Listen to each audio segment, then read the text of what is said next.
today is 30th June 2021, and I think it's fair to say that it's been a very long year. Europe is about to celebrate its 338th conference on the DMA, and American antitrusters continue to shout at each other. So Thibaut and myself, we decided that for various reasons, and especially the fact that it's been a long year, we wanted to throw something a little lighter. But I'm already going to disappoint you because I have not conformed, Babette. I have not conformed to the rules here.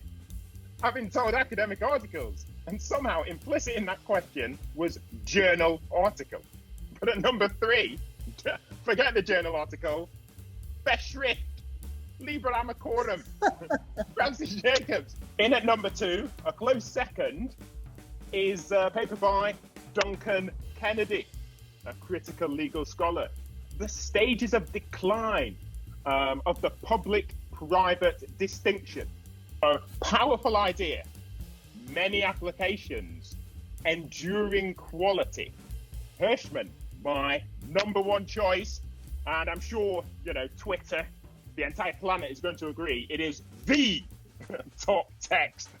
Starting with my number 3, barely squeezing out George Akerlof's The Market for Lemons. Certainly, that one is a perennial favorite among economists, but I have decided to go against the temptation to conform, to show my individualism. So my 3rd choice is from the field of psychology, Solomon Arch's Studies of Independence and Conformity. Number 2, one of the co-authors of this article is well known in antitrust circles and has received renewed attention in recent years from even antitrust novices.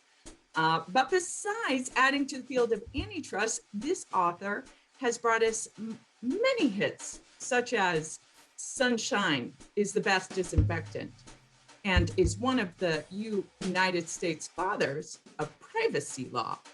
None other than Louis Brandeis, writing with Samuel Warren on The Right to Privacy from Harvard Law Review in 1890.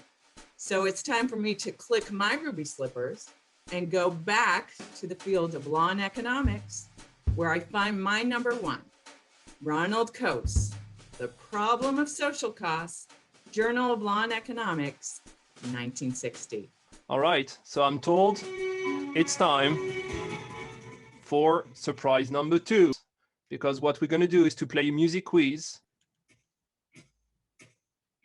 AC/DC, Back in Black. Song number 2.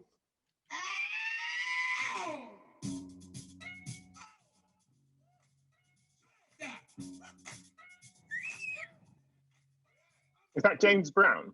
Yes. Lou Reed. Yes. I guess now it's about time that I will disclose my top 3. Satoshi Nakamoto, the Bitcoin white paper. It's Charles Darwin, chapter 4, Natural Selection. Number 2, Hayek, The Pretense of Knowledge. And number 1, it's Lawrence Lessig, Code V2, chapter 7, in which he is actually explaining the pathetical dots theory, and that everything is being constrained by the law, the market, the architecture of things, and the norms. So well done overall, so giving us both a modern and historic sort of balance there. So not much complaints except the complete irreverence for one's own role. So yeah, Babette, okay, Thibaut. So I cheated a little. I went for books, not for papers. So the books are here. I don't know if you see them. Okay. So the book number 3 is this little book here, Antitrust Law and Economics by Ernie Gellhorn, Bill Kovacic, and Steve Calkins. My number 2 book is The Forbidden Book, the book that is the evil book in our line of business. And my top 1 is this, The Rule of Reason in Antitrust Law from René Joliet. Voilà, so these are my 3 books. He's just saying, voila, these are my 3 books. Like, those are the rules. The books were definitely not my rules. Even a chapter in a book, I thought I was transgressing. Wow, these are my 3 books. Oh, yeah, books. Now we're like over the thing. You know, no humane economy, Rotke. No, the social crisis of our time. No, Schumpeter, socialism, capitalism. 3 books, yeah, we can talk about books. Articles we had. So I am now siding with you. Articles. So basically, okay, this entire enterprise is like the Rule of Reason. It is whatever people want to make it.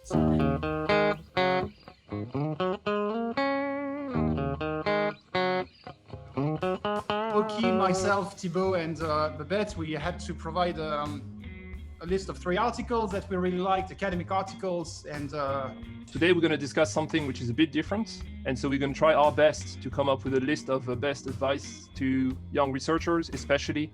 But as I tweeted already this morning, I mean, you don't have to be young, you don't even have to be a researcher. And so our 2 guests today are Michelle and Pablo.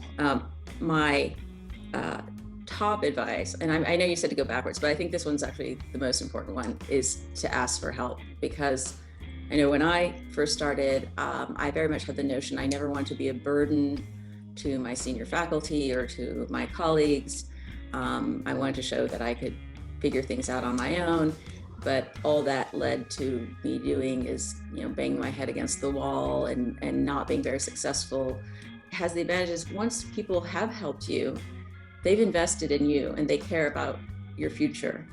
Second one is I'm bad at finishing stuff. So signing up for conferences where I have to speak in public, I think fear of public humiliation is the greatest, it is my greatest motivator. And so I'm much more likely to finish something if I have to present it in front of others. So that's a good way to try and keep yourself on track and finish things. And the last thing is work on something that really excites you, not just, oh, well, the last 5 papers were on this topic and let me see what marginal contribution I can make to that. so here's the thought experiment. You're standing in the lobby of the big antitrust conference hotel event, and you're socializing with a bunch of people. And the word comes down that a zombie apocalypse has broken out. All right, so what scholar would you want to be standing next to in order to have the best shot of living until the next day? Myself. I've seen that question being asked by Josh Wright, and that's all you want. You want someone to be ready. So someone to watch zombie movies and to know what's coming at you. Brian Elfry, some of you may know him from Twitter. He's a professor of law, especially IP, at Kentucky Law School. And I'm convinced that he will be the most innovative people to be with. Then, of course, I will pick Ramsey Woodcock. Is a antitrust scholar. The reason why is because I genuinely believe that Ramsey has the highest IQ of all of us. But I have to confess that a scholar is not the first person that comes to mind whenever I'm thinking about the zombie apocalypse. So in that sense, it was a very good provocation. And I would probably not pick, so I would certainly pick my friend Miguel Arato, who's actually not a scholar, but a lawyer at Queen Emmanuel, because Miguel is very strong and he's very clever. Pablo now. Pablo, the floor is yours to share your top 3. my top 3. That's great. Oh, good. So then, thanks for the idea, by the way. It was a good occasion to think on that, and I will go through 3, 2, 1. So the last piece of advice I gave said something along the lines of a research career is an ultra marathon, and it's a weird one for me to pick because I've never run an ultra marathon. I will never run one. I've never run a marathon, but I'm a regular runner, so I enjoy running. And the reason why I try to avoid running more than half marathons is because I want to run for the rest of my life. So then I'm very scared of injuries. And what I really want, or what I really prioritize, is to be able to run when I'm 70, when I'm 80, right? And I see research in pretty much the same way. Then I would say the advice here is keep going, but never stop, and don't rush necessarily, because it's the long game that matters. So that goes for number 3. So then when it comes to number 2, I said trust your instincts. And I think this is important in particular for young researchers, but I think for anyone more generally, don't try to jump to the hype. I think the best researchers I've seen are those who trust their instincts and who are not just to try to jump on the wagon and try to please the crowds or try to ride on whatever is fashionable at a given point in time. The first one, I think, quite importantly, take research seriously. This is something to emphasize as well. When I was saying that I feel lucky to work as an academic, I think in a way that I found my calling. I think I'm absolutely convinced that I have the best job in the world, and that comes with responsibilities. And I think those responsibilities are to be taken seriously. And one of the important things is that, well, we're given time to think about the stuff that we like. We're given the freedom to think about that in many ways. So then I guess one of the responsibilities is to be serious at what we do, right? So then just not to play games or try to run clever arguments, or, thinking of Michel's work just when it comes to economics or heavy mathematical stuff, trying just to do something that comes across as clever, but take the opportunity that you've been given to do something meaningful and to ensure that the research that is done is there to serve society in a broad sense, rather than simply prove a point or make a clever argument, etc. And I especially like the thing about respecting the research in the sense of not doing it as a game, but rather to actually care about, am I doing it correctly? Am I representing things correctly? That's one of the things I try to teach I have students in a lab, and it's very much like, you don't just show the results that look good, you show the results that we need to look at. This is the time for a music quiz. So, let's go. Jimi Hendrix,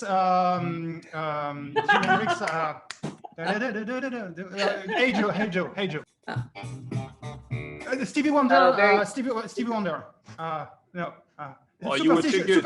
Superstitious. Yeah. Okay. So, so I'll give you my 4. Okay. So the number 4 would be to invite PhD researchers to be, and I can say that because I'm French, entrepreneurial. It's a French word. Yeah. George Bush said that. The number 3 is write clearly, to think clearly. Okay, my number 2, I'm sorry, I'm a bit too long. So my number 2 is actually a rule of conduct that I might have breached in the past, and as I grow older, I try to breach less, but I might breach it sometimes, and I like to recall it to myself very clearly. So it's the way I wrote it is, don't overclaim, don't strawman. So don't build strawman arguments. That's a bit what Pablo was saying, when he said respect the research and don't sort of play games, by making arguments to win, and then making counter arguments in a way that you would win them. Okay, and my number 1 is something that we'll talk to Thibaut a lot, because Thibaut, you really apply that with extreme diligence and seriousness, is read widely. By this I mean read beyond the law. I mean, for antitrust lawyers, read beyond antitrust, of course, but also read beyond antitrust law. Pablo, Michel, number 3, never write an article, especially here an antitrust article, that only quotes legal sources. The second one, learn about institutions, because you may want to discuss antitrust all you want. At the end of the day, institutions are run by people. They do have some institutional interests, some personal interests.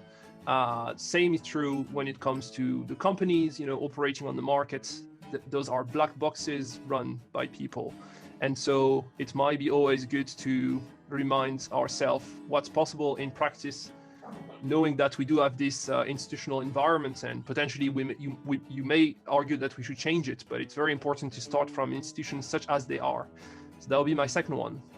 And the first, of course, I couldn't escape this one. Learn about the technology. And so that idea of being anti-tech when you are a low-end tech scholar, and that the law should take over everything at all costs, I think that comes to an end. And it would be great if we could also use the technology, for instance, as legal scholars and economists to try to come up with better solutions.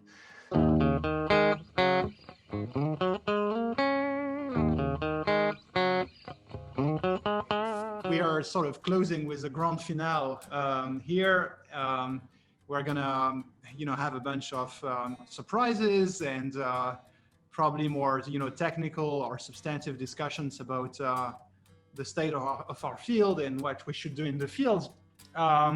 In past days, we've had a discussion about scholarship, the best papers, the best books. And yesterday, the discussion was more on the professional life of antitrust academic researchers, so today it's going to be slightly different. We're going to talk a little bit about law and policy reform, and I often come to this with this idea that we spend our days talking about antitrust as experts, and we profess antitrust, but when you are sort of asking yourself the real hard question, what would you change if you had absolute power?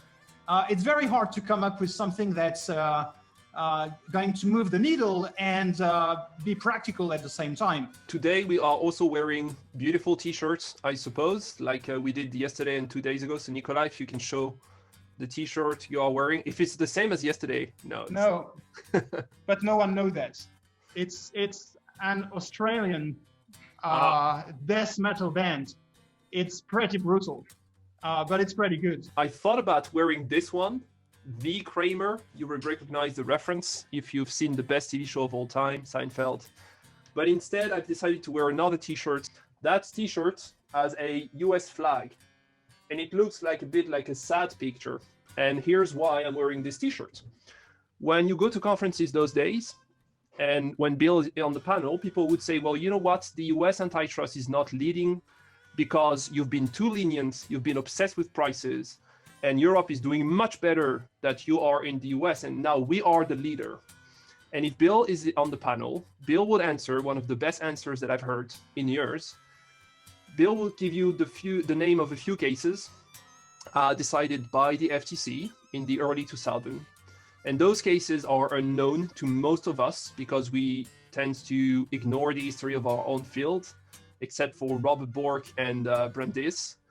And those cases were about innovation, actually, and they were not obsessed with prices at all. And so it's proof that the consumer welfare standard could be used to tackle innovation. And so I've decided to wear this beautiful American flag because it's too easy to put things in boxes and to say consumer welfare standard is just prices, Bork is just this, Schumpeter is just monopoly, Arrow is just, natural and perfect competition. So this is the story of my t-shirt. I don't know if Bill, you want to tell us about those, just the name of one of those cases, because again, I think this is incredibly valuable for us to hear that the Chicago School hasn't been ruling antitrust all those years before we get started.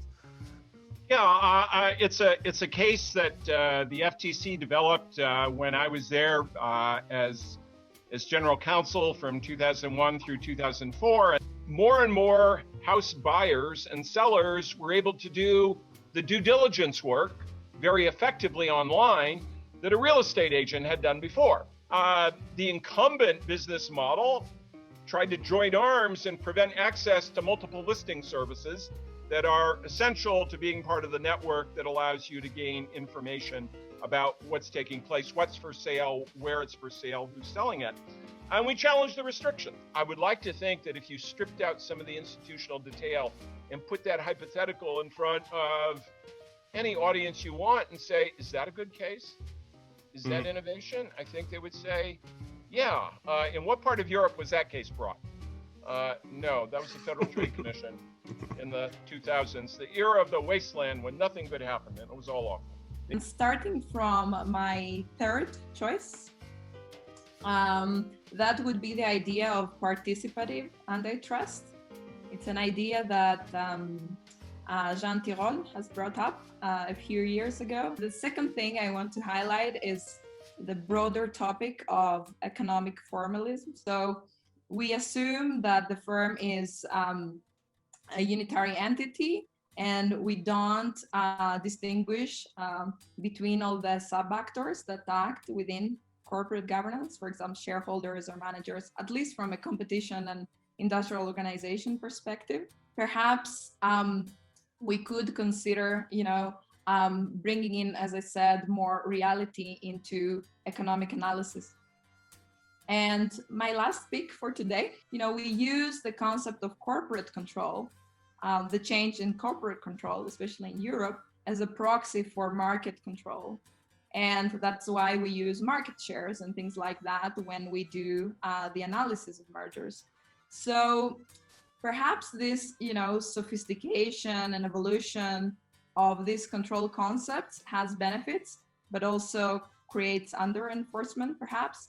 And my idea would be perhaps we need to move towards broader, conceptions of legal control. All right, we do have a breaking news, and it's time for surprise number one. Here's what's going to happen. I'm going to ask one of my good friends, it's an AI system, to ask you a question. So I've pre-drafted the first question. This time I'll start with Bill. So Bill, I will read it out loud. The order I'm going to give that AI system is to write questions for Bill Kovacic on big tech companies and antitrust, because we've decided that we have to talk about big tech if we want to be sexy and have a great conference. So I'm going to click on submit. And so those are the questions. So Bill, I will just read the two questions out loud, and you can choose just one of those questions and answer the question. The first is, how do you think big tech companies like Google and Facebook have impacted the privacy of their customers? Question number two, what are the other ways we could regulate big tech companies like Google and Facebook? Question number three, how do you think big tech companies like Google and Facebook have impacted the media industry? On one, I'll say I have apprehensions about their behavior in the area. I think they have been, for a variety of reasons, less attentive to the possible inadvertent consequences of not having strict controls about how the data is moved around. And I look back to my experience at the FTC when we would see companies coming in and doing get-to-know-you meetings where they explained what was going on and what they were doing to say, here's what's going on in the house.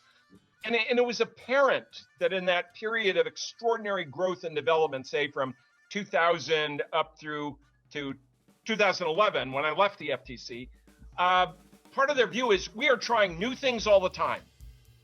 We're trying new techniques. It's inherent in what we do. And we're trying things, we have to do it, and we will retrofit our system later to deal with possible security, privacy, or other data use issues, but we'll get to it later. It immediately brought the concern to me that this system is not under adequate control inside the house. So Bill, the floor is yours for you to disclose your top three. Thank you, Thibaut. I'm going to give you my top three in the order that I gave them to you because they build up sequentially to the larger idea. Step one, a better positive basis for policy analysis. I think we have an epidemic failure in our field today simply to have a common understanding of what happened and what is rather than what ought to be.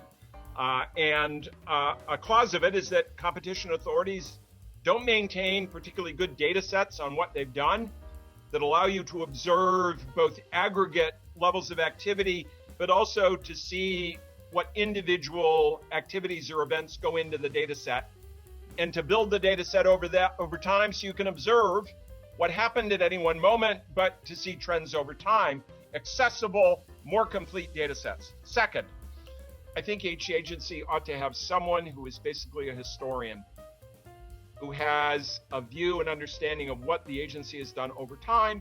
How do institutions do better over time? They learn. How do academics do better? They learn. How do students do better? They learn. How do private companies do better? The best ones learn and feed that back into what they're doing. If you don't have the institutional memory and a way to capture it, you're going from one episode to another in isolation without an awareness of the connections over time. So that data set I'd build, I want someone who understands that it's there and can do interpretation. So we're moving a bit into the normative sphere. Third and finally, that each agency has a conscious program to evaluate the consequences of past intervention. Here is song number 1. Safari, Beach Boys. Yes. I think I'm scheduled to be disclosing my top 3 right now. Number 3, I think and I have to say, we are going in the right direction, it seems to me, but we need to focus a bit more on digital infrastructures. Number 2, introduce a blockchain antitrust task force. And number 1, and indeed I could not escape this one, and it builds very much on what Bill discussed and his body of work. I wrote it down: computational law all over. My number 3 is adopt deadlines and sunset provisions for investigation of EU corruption cases. My reform number 2 is one that would increase the intensity of judicial review. So I wrote, develop procedural rules promoting increased judicial fact-finding in EU corruption appeals. And the first reform that I would like to promote is more something that's dear to Bill. He talked about that in the past, which is basically invest in corruption R&D. And I would like to see agencies create capabilities, task force, point experts, to develop new indicators of competitive pressure, business dynamism, and structural change. I'm just going to leave the floor to Nicolas to put a final words on the jukebox. I just wanted to thank you all for coming back all those days. Thanks for your trust, your attention, and thanks to the speakers today for the very good spirits they brought to this exchange. And Thibaut, it's always a delight to spend some time with you. Thibaut, people don't know, but Thibaut and myself, we spend a lot of time on the phone, every week. So this jukebox thing has been the product of collusion for a while, and I'm sure everyone will agree that this type of collusion is pretty beneficial. Take care, everyone. See you soon. Thank you for being the conveners. Yes, thank you so much. Have a lovely evening. Bye. Bye-bye.